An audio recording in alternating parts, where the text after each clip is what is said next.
మీరు బట్టమిల్లో టైలరింగ్ వృత్తి మీద మీ అనుభవాలు చెప్పండి. సుమారుగా 40 సంవత్సరాల నుంచి నేను టైలరింగ్ వృత్తిలో కొనసాగుతున్నానండి. నా పేరు ఫణి, మాస్టర్ టైలర్స్ కంపెనీ.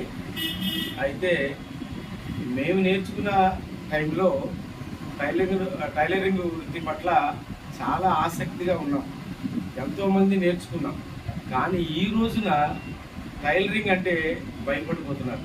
కారణం ఏంటంటే మాకు ఆగ్రహం లేదు. టైలరింగ్ పట్ల ఎవరికి వాళ్ళకి ఒక బ్రతకలేము అనేటువంటి బాధ ఏర్పడింది. దానికి కారణం ఏంటంటే అది స్వయంకృతాపరాధం అనివ్వండి, లేకపోతే కొన్ని నిర్ణయాలు తీసుకుని రెడీమేడ్ వ్యవస్థ అనివ్వండి, బాగా రెడీమేడ్ వ్యవస్థ వల్ల టైలరింగ్ మరీ దారుణం అయిపోయింది. ఒకప్పుడు రారాజులాగా బ్రతికినటువంటి టైలరు ఈ వేల రోజున అద్దె కూడా కట్టలేనటువంటి పరిస్థితులకు వెళ్ళిపోయాయి. ఇటువంటి పరిస్థితి నుంచి మాకు కూడా ఏదైనా ఒక ఆదరణ కల్పించమని ప్రభుత్వాన్ని ఎన్నో పర్యాయాలు మేము కోరడం జరిగింది.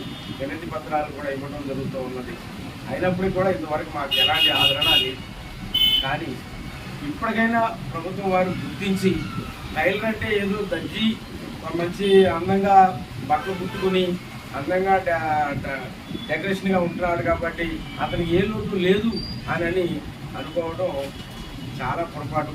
ఎందుకంటే ఆ టైలరు ఆ అందమైనటువంటి ఆ షర్టు లోపల ఎన్నో బాధలు ఉన్నాయి. కనీసం కరెంటు బిల్లు కట్టుకోలేని పరిస్థితుల్లో కూడా కొంతమంది టైలర్స్ కొనసాగుతున్నారు. ప్రభుత్వం మమ్మల్ని గుర్తించి ఏదైనా మాకు సహాయ సహకారాలు అందించాలని కోరుతున్నాను. ఇంకేమైనా అడగండి మీరు, అంతేనా?